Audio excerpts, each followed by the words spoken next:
Hi ಎಲ್ರಿಗೂ good morning. ನಾನು ನಿಮ್ಮ ಪ್ರೀತಿಯ ಸಾಧನ. ಇವಾಗ ಬೆಳಗ್ಗೆನೇ ದೋಸೆ ಸ್ಟಾರ್ಟ್ ಮಾಡ್ತಾಯಿದ್ದೀನಿ. ಇದು ಏನು ದೋಸೆ ಸ್ಪೆಷಲ್ಲು ಅಂತ ಕೇಳಿದ್ರೆ, ಇದು ಕೀನ್ವಾ ದೋಸೆ. ನಾನು ಯಾವಾಗಲೂ ಒಂದು ಲೋಟ ಉದ್ದಿನಬೇಳೆ ತೊಗೊಂಡ್ರೆ 3 ಲೋಟ ಅಕ್ಕಿ ತೊಗೋತೀನಿ. ನಾನು ಚಿಬ್ಲಿ ಇಡ್ಲಿಯಲ್ಲಿ ಕೂಡ ಅಷ್ಟೇ 3 ಲೋಟ ರೇಷನ್ ಅಕ್ಕಿಗೆ 1 ಲೋಟ ಉದ್ದಿನಬೇಳೆ ತೊಗೊಂಡಿದ್ದೀನಿ. ನೋಡಿ, ನೀವು ರುಬ್ಬಬೇಕಾದ್ರೆ ಸ್ವಲ್ಪ ಉಪ್ಪಾಕಿ ಇಟ್ಬಿಟ್ರೆ ಯಾವುದೇ ಕಾರಣಕ್ಕೂ ಏನೂ ತೊಂದರೆ ಇಲ್ದಂಗೆ ಹುಳಿ ಬರುತ್ತೆ. ಅದು ಒಂದೇ ಒಂದು ಉಪ್ಪು ಹಾಕಿ ಇಟ್ಬಿಡಿ. ಅಂದರೆ ಜಾಸ್ತಿ ರುಬ್ಬೋರು ಜಾಸ್ತಿ ಉಪ್ಪು ಹಾಕಿ ಇಟ್ಕೊಂಡ್ರೆ ಜಾಸ್ತಿ ಹುಳಿ ಬರುತ್ತೆ. ನಾನು ಅವತ್ತಿನ ದಿವಸಕ್ಕಾಗುತ್ತೆ. ಅಕಸ್ಮಾತ್ ಇನ್ನೊಂದು ಚೂರು ಮಿಕ್ಕಿದ್ರೆ ಫ್ರಿಡ್ಜಲ್ಲಿ ಇಟ್ಕೋತೀನಿ. ಅದಕ್ಕೋಸ್ಕರ ಉಪ್ಪು ಹಾಕಿ ರುಬ್ತೀನಿ. ಉಪ್ಪು ಹಾಕಿ ರುಬ್ಬಿದ್ರೆ ಈ ಥರ ಹಿಟ್ಟು ತುಂಬಾ ಚೆನ್ನಾಗಿ ಹುಳಿ ಬರುತ್ತೆ. ಇದು ಸ್ಪೆಷಲ್ಲು ಕೀನ್ವಾ ದೋಸೆ ಅಂತ. ಇದನ್ನು ವೀಕ್ಲಿ 1-2 ಸತಿ ಮಾಡ್ಕೊಂಡು ತಿಂದರೆ ಆಯಿತು. ಇದು ಆರೋಗ್ಯಕ್ಕೆ ತುಂಬ ಒಳ್ಳೆಯದು. ದೋಸೆನೂ ಅಷ್ಟೇ ತುಂಬಾ ಚೆನ್ನಾಗಿ ತುಂಬಾ ಅಚ್ಚುಕಟ್ಟಾಗಿ ಬರ್ತವೆ. ಮಾಮೂಲಿ ದೋಸೆ ಹೇಗೆ ಬರುತ್ತೋ ಹಾಗೆ ಗೊತ್ತೇ ಆಗೋದಿಲ್ಲ ಇದು ಕೀನ್ವಾ ರೈಸ್ ಅಂತ ಹೇಳಿಬಿಟ್ಟು. ಸ್ವಲ್ಪ ನೀರು ಹಾಕ್ಬೇಕಾಗಿತ್ತು ಅಂತ ಈಗ ಅನಿಸ್ತಾ ಇದೆ.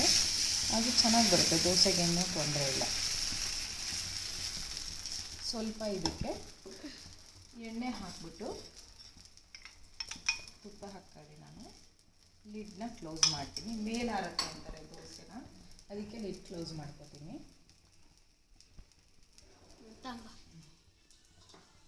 ಇವಾಗ ಲಿಡ್ ಕ್ಲೋಸ್ ಮಾಡ್ಕೊತಾ ಇದ್ದೀನಿ. ಈ ಕಡೆ ಚಟ್ನಿಗೆ ರೆಡಿ ಮಾಡ್ಕೊಂಡು ಇಟ್ಕೊಂಡಿದ್ದೀನಿ.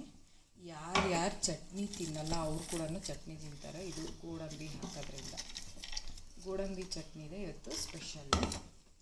ಇವತ್ತು ಸ್ವಲ್ಪ ಒಣಕೊಬ್ಬರಿ ಹಾಕ್ತಾಯಿದ್ದೀನಿ. ಬೇಸಿಗೆ ಆಗಿರೋದ್ರಿಂದ ಒಣಕೊಬ್ಬರಿ ತಿಂದರೆ ತುಂಬ ಒಳ್ಳೆಯದು ಅಂತ ಹೇಳ್ಬಿಟ್ಟು ಚಟ್ನಿ ಲಿಡ್ ಕ್ಲೋಸ್ ಮಾಡ್ಕೊಂಡಿದ್ದೆ. ಇವಾಗ ಓಪನ್ ಮಾಡಿದ್ದೀನಿ. ದೋಸೆ ನೋಡಿ, ಏನೂ ಕಷ್ಟನೇ ಬರಬೇಕಾಗಿರೋದಿಲ್ಲ, ಆರಾಮಾಗಿ ಬರುತ್ತೆ. ತಿರುಗಿ ಹಾಕ್ತೀನಿ. ಚಟ್ನಿ ರುಬ್ಕೊಂಡು ಬರೋ ಅಷ್ಟೊತ್ತಿಗೆ ಆಲ್ರೆಡಿ ಒಂದು ದೋಸೆ ತೆಗೆದಿದ್ದೆ. ಇದು 2ನೇ ದೋಸೆ ಹಾಕ್ತಾಯಿದ್ದೀನಿ.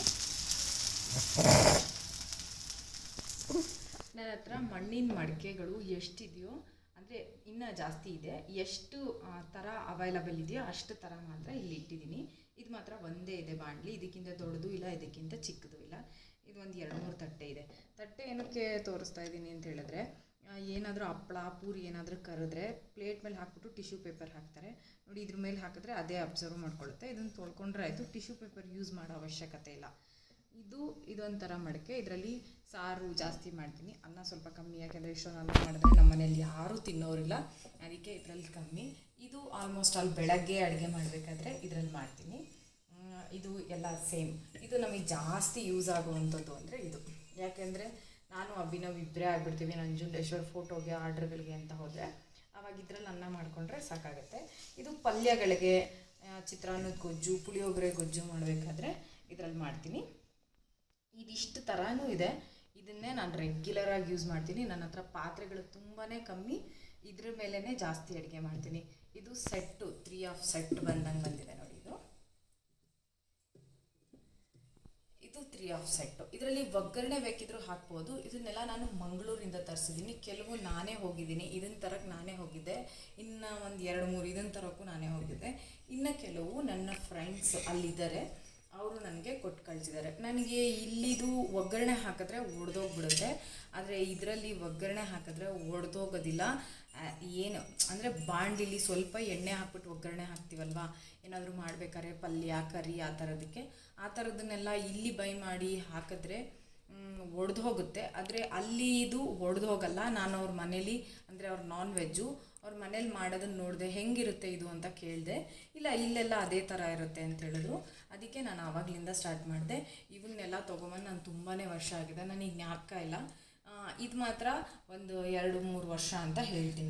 ನಾನು ತೊಗೊಂಬಂದಿದ್ದೆ. ಇದೂ ಅಷ್ಟೇ, ಇದನ್ನು ರೀಸೆಂಟಾಗೆ ಬೈ ಮಾಡಿದ್ದು. ಈ ಥರನೂ ನನ್ನ ಹತ್ರ ಇರಲಿಲ್ಲ. ಇದು ರೆಗ್ಯುಲರಾಗಿ ಯೂಸ್ ಮಾಡ್ತೀನಿ. ಎಣ್ಣೆ ಹಾಕಿ ಡೀಪ್ ಫ್ರೈ ನಾನು ಯಾವತ್ತೂ ಮಾಡಿಲ್ಲ ಇದರಲ್ಲಿ, ಯಾಕೆಂದರೆ ನಾನು ಅದಕ್ಕೆಲ್ಲ ಕಬ್ಬಿಣದ ಇಟ್ಕೊಂಡಿದ್ದೀನಿ. ಇದನ್ನು ಮಾತ್ರ ಚಿತ್ರಾನ್ನದ ಗೊಜ್ಜಿಗೆ, ಮತ್ತೇನಾದರೂ ಬಸ್ಸಾರು ಮಾಡಿದ್ರೆ, ಸೊಪ್ಪು ಒಗ್ಗರಣೆಗೆ, ಕಾಳು ಒಗ್ಗರಣೆಗೆ ಮಾತ್ರ ಇದನ್ನ ಇಟ್ಕೊಂಡಿದ್ದೀನಿ. ಇದು ಅಲ್ಲದೆ ಇನ್ನೊಂದಿಷ್ಟು ಐಟಮ್ಸ್ ಇದೆ, ತೋರಿಸ್ತೀನಿ ಒಂದು ನಿಮಿಷ. ಇವಾಗ ನೋಡಿ, ಇದು ಸೋಪ್ ಸ್ಟೋನ್ ಅಂತಾರೆ, ಕನ್ನಡದಲ್ಲಿ ಕಲ್ಮರ್ಗಿ ಅಂತಲೂ ಕರೀತಾರೆ.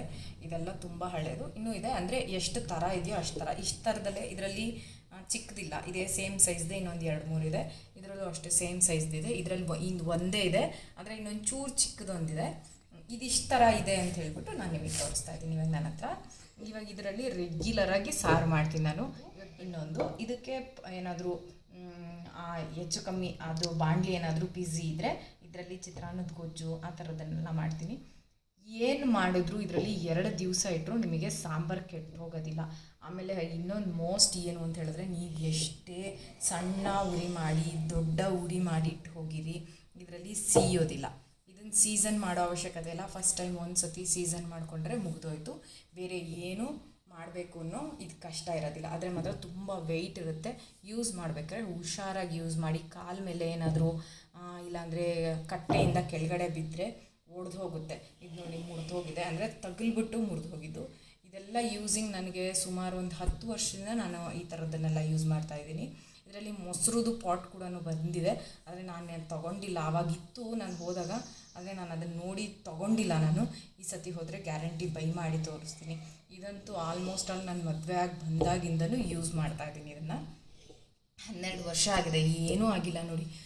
ಒಂದು ಸತಿ ಇನ್ವೆಸ್ಟ್ಮೆಂಟ್ ಮಾಡಿಕೊಂಡ್ರೆ ಇಂಥವಕ್ಕೆಲ್ಲ ಒಂದು ಚೂರೂ ತೊಂದರೆ ಇರೋದಿಲ್ಲ ಇಂಥವೆಲ್ಲ ಮಾಡಿಕೊಂಡಾಗ. ಇದು ಏನಂತ ಹೇಳಿದ್ರೆ ಸ್ಪೆಷಲ್ಲು, ನೀವು ಕಾಯಿ ಹಾಕದೆ ಏನಾದರೂ ಸಾಂಬಾರು ಮಾಡಿದ್ದೀರಾ ಅಂತ ಇಟ್ಕೊಂಡ್ರೆ 2 ದಿವಸ ಆದರೂ ಅಳಿಸೋದಿಲ್ಲ. ಅಕಸ್ಮಾತ್ ಇಡ್ಲಿ ಹಿಟ್ಟೇನಾದರೂ ಇದರಲ್ಲಿ ಫ್ರಿಡ್ಜಲ್ಲಿ ಇಡೋಕ್ಕೆ ಇಷ್ಟ ಇದ್ದವರು ಈಚೆ ಇಟ್ಟು ಇದರಲ್ಲಿ ಇಡ್ಲಿ ಹಿಟ್ಟು, ದೋಸೆ ಹಿಟ್ಟು ಏನು ಬೇಕಿದ್ರೂ ಇಟ್ಕೊಂಡ್ರು ಇದು ತುಂಬಾ ಹುಳಿ ಬರೋದಿಲ್ಲ. ಎಷ್ಟು ಹುಳಿ ಇರುತ್ತೋ ಅಷ್ಟೇ ಹುಳಿಲೇ ಇದು ಇರುತ್ತೆ. ಓಕೆ, ಆಮೇಲೆ ಇದರಲ್ಲಿ ಏನಾದರೂ ನೀವು ಅಡುಗೆ ಮಾಡಿದ್ರೆ, ಇವಾಗ 11 ಗಂಟೆಗೆ ನೀವು ಸಾಂಬಾರು ಮಾಡಿದ್ದೀರಾ ಅಂತ ಇಟ್ಕೊಳ್ಳಿ, 2 ಗಂಟೆಗೆ ಊಟ ಮಾಡ್ತೀರಾ ಅಂತ ಇಟ್ಕೊಳ್ಳಿ, ಮತ್ತು ಸಾಂಬಾರು ಬಿಸಿ ಮಾಡೋ ಅವಶ್ಯಕತೆಯೇ ಇಲ್ಲ, ಹಾಗೆ ಬಿಸಿಯಾಗೇ ಇರುತ್ತೆ. ನಾನೇನು ಮಾಡ್ತೀನಿ ಅಂತ ಹೇಳಿದ್ರೆ, ಸಾರೆಲ್ಲ ಆದಮೇಲೆ ಸೊಪ್ಪುಗಳನ್ನ ಹಚ್ಚಾಕ್ತೀನಿ. ಸಾರೆಲ್ಲ ಆದಮೇಲೆ ಕೊತ್ತಂಬರಿ ಸೊಪ್ಪು ಮತ್ತು ಮೆಂತ್ಯ ಸೊಪ್ಪು ಹಚ್ಚಾಕ್ತೀನಿ. ಅದನ್ನು ಹಚ್ಚಾಕ್ತೀನಿ, ಅದು ಬೆಂದು ಹೋಗಿರುತ್ತೆ. ಒಂದು ಸರ್ತಿ ಕಾವು ಹತ್ತೋವರೆಗೆ, ಒಂದು ಸರ್ತಿ ಕಾವು ಆದಮೇಲೆ ಇದು ಎಷ್ಟು ಚೆನ್ನಾಗಿ ಬಿಸಿಯಾಗಿರುತ್ತೆ ಅಂದರೆ, ಹೇಳಿದ್ನಲ್ಲ 2 hours ಆದರೂ ಸಾಂಬಾರು ಹಾಗೆ ಬಿಸಿಯಾಗೇ ಇರುತ್ತೆ. ಇವಾಗ ಇದರಲ್ಲಿ ಮುದ್ದೆ ಮಾಡ್ಕೋತೀನಿ ನಾನು. ಒಂದೇ ತಪ್ಪಲೆ ಇರೋದು ನನ್ನ ಹತ್ರ. ಇದು ಮುದ್ದೆಗೆ ಅಂತ ಇಟ್ಬಿಟ್ಟಿದ್ದೀನಿ ನಾನು. ಮುದ್ದೆ ಮಾಡಿ ಆಗಲೇ ಒಂದು 3-4 ದಿವಸ ಆಗಿದೆ. ನಿಂಬೆಹಣ್ಣು ಅಥವಾ ಹುಣಸೆ ಹಣ್ಣಿಂದ ತೊಳ್ಕೊತೀನಿ. ಇದು ಹಿತ್ತಾಳೆದು, ಅಜ್ಜಿ ಕೊಟ್ಟಿರೋದು ನನಗೆ. ನನ್ನ ಯಾರು ಕೊಟ್ಟಿರೋದು ಇದು ಅಂತ ಹೇಳಿದ್ರೆ, ಅಪ್ಪನ ಅಮ್ಮ ಕೊಟ್ಟಿರೋದು ಇದು. ಇದು ತುಂಬ ವರ್ಷದ ಹಳೇದು. ಇದನ್ನೆಲ್ಲ ತೊಳೆದ್ರೆ ತೂತ ಬಿದ್ದುಬಿಡುತ್ತೆ ಅಂತ ಹೇಳ್ತಾರೆ. ಅದಕ್ಕೆ ನಾನು ಮಾಡೋಕ್ಕೆ ಶುರು ಮಾಡಿ ಇದರಲ್ಲಿ ಒಂದು 3-4 ವರ್ಷ ಆಗಿದೆ. ನಂತರ ಹಳೇದೊಂದಿತ್ತು, ಅದು ತೂತ ಹೋಗ್ಬಿಟ್ಟಿತ್ತು. ಇದನ್ನು ಅವ್ರು ರೀಸೆಂಟಾಗಿ ಕೊಟ್ಟರು, ಅಂದರೆ ರೀಸೆಂಟ್ ಅಂದರೆ 3-4 ವರ್ಷ ಆಗಿದೆ. ಇದೆಲ್ಲ ಹೋಗೋಂಗೆ ತೊಳಿಬಾರ್ದಂತೆ, ತೊಳೆದ್ರೆ ಅದು ಬೇಗ ತೂತ ಬಿದ್ದು ಹೋಗುತ್ತೆ ಅಂತ ಹೇಳಿದ್ರು ಅಜ್ಜಿ. ನಾನು ಇದರಲ್ಲಿ ರೆಗ್ಯುಲರಾಗಿ ಮುದ್ದೆ ಮಾಡ್ತೀನಿ. ಮುದ್ದೆಗೆ ಮಾತ್ರ ಒಂದೇ ಒಂದು ತಪ್ಪಲೆ ಇಟ್ಕೊಂಡಿದ್ದೀನಿ. ಆದಷ್ಟು ಈ ಥರದನ್ನ ಯಾರ್ಯಾರು ಬಳಸಬೇಕು ಅಂದ್ಕೊಂಡಿದ್ದೀರ ಆದಷ್ಟು ಈ ಥರದ್ದಕ್ಕೆ ಶಿಫ್ಟ್ ಆಗೋದಕ್ಕೆ ಇಷ್ಟಪಡಿ. ಸ್ಟೀಲ್ ಒಳ್ಳೆಯದು, ಆದರೆ ಈ ಬೇಡ, ಅಲ್ಯೂಮಿನಿಯಂ ಮಾತ್ರ ಬೇಡವೇ ಬೇಡ. ಅಟ್ಲೀಸ್ಟ್ ಸ್ಟೀಲ್ನಾದರೂ ಬಳಸಿ. ಈ ಥರದ್ದಕ್ಕೆ ಶಿಫ್ಟ್ ಆಗೋ ಆಸೆ ಇದ್ದರೆ ದಯವಿಟ್ಟು ಶಿಫ್ಟ್ ಆಗಿ. ಇದು ಮೇಂಟೆನೆನ್ಸ್ ಏನೇನೂ ಕಷ್ಟ ಇಲ್ಲ.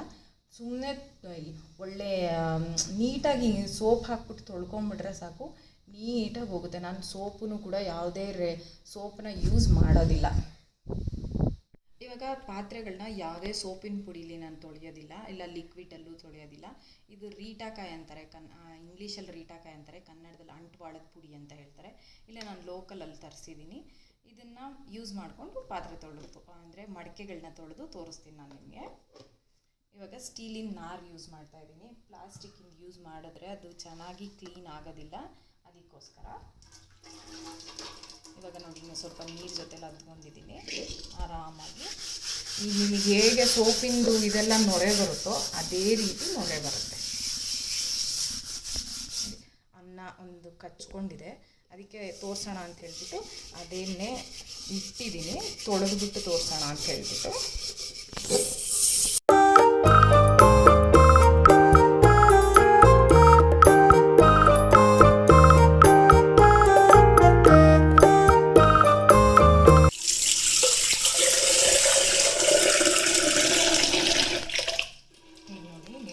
ಸೋಪ್ನಲ್ಲಿ ತೊಳೆದ್ರೆ ಹೆಂಗೆ ನೊರೆ ಬರುತ್ತೋ ಸೇಮ್ ಅದೇ ಥರನೇ ನೊರೆ ಬರುತ್ತೆ. ಎಲ್ಲ ಕ್ಲೀನ್ ಕೂಡ ಚೆನ್ನಾಗಾಗುತ್ತೆ.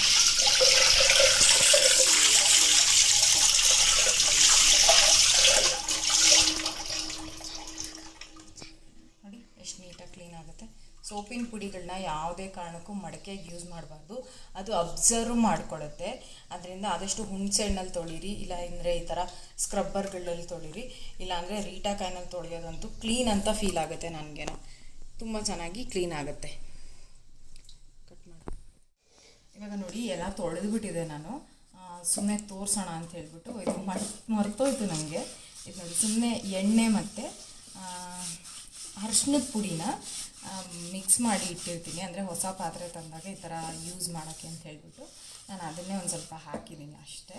ಹಾಕಿದ್ಮೇಲೆ ಇವಾಗ ಅಂಟುವಾಳಕಾಯಿನಲ್ಲಿ ವಾಶ್ ಮಾಡಿಬಿಟ್ಟು ನಾನು ನಿಮಗೆ ತೋರಿಸ್ತೀನಿ. ಸೇಮ್ ಅದೇ ಥರನೇ ಇದನ್ನು ಅಷ್ಟೇ ಯಾವುದೇ ಸೋಪು, ಲಿಕ್ವಿಡ್ಡು, ಪೌಡ್ರು ಆ ಥರದಿಂದ ಯಾವ ಥರದ್ರಲ್ಲೂ ತೊಳಿಬಾರ್ದು. ಯಾಕೆಂದರೆ ಇದು ಕೂಡ ಅಬ್ಸರ್ವ್ ಮಾಡ್ತಾ ಇರುತ್ತೆ. ಅದಕ್ಕೋಸ್ಕರ ನಾನು ಇದರಲ್ಲೇ ತೊಳಿತಾ ಇದ್ದೀನಿ.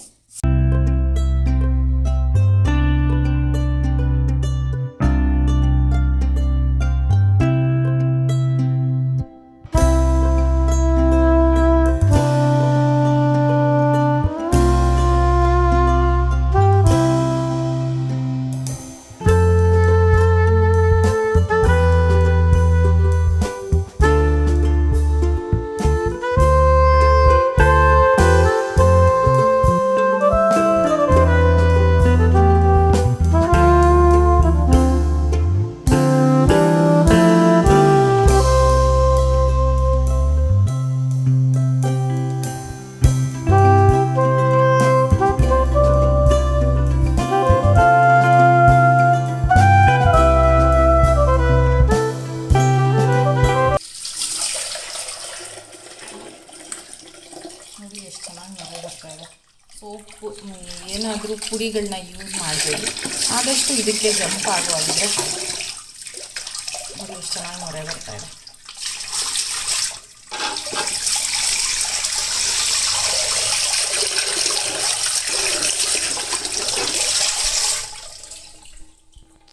ಇವಾಗ ನೋಡಿ ತೊಳೆದಿದ್ದೀನಿ.